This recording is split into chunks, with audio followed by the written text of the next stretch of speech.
और बढ़ते आगे, पिछले 3 साल अडानी परिवार के लिए चुनौतियों और दबाव से भरे रहे, लेकिन इन मुश्किल हालात के बीच गौतम अडानी के बेटे अडानी पोर्ट्स के एमडी करण अडानी ने पहली बार अपने पिता को एक बेटे की नजर से देखने का अनुभव साझा किया है।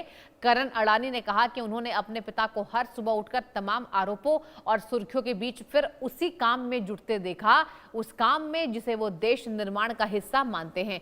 करण अडानी ने अपनी लिंक्डइन पोस्ट में लिखा है कि एक तरफ एक कारोबारी के तौर पर उन्होंने एक संस्था को असाधारण दबाव में देखा, लेकिन दूसरी तरफ एक बेटे के तौर पर उन्होंने अपने पिता को देखा। उन्होंने कहा कि मुश्किल दौर में भी उनके पिता ने कभी अपने आसपास के लोगों के साथ अपने व्यवहार को परिस्थितियों के मुताबिक नहीं बदला है।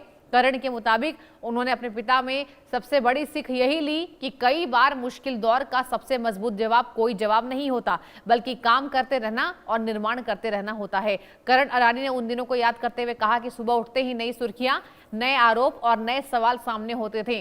उन्हें गुस्सा भी आता था, चिंता भी होती थी, लेकिन उनके पिता का फोकस शोर पर नहीं, काम पर रहा। प्रोजेक्ट बनते रहे, पोर्ट चलते रहें, घरों और कारोबार तक बिजली पहुंचती रही, एयरपोर्ट यात्रियों की सेवा करते रहें और ऐसे निवेश भी जारी रहे जिनका परिणाम आने वाले दशकों में दिखाई देगा।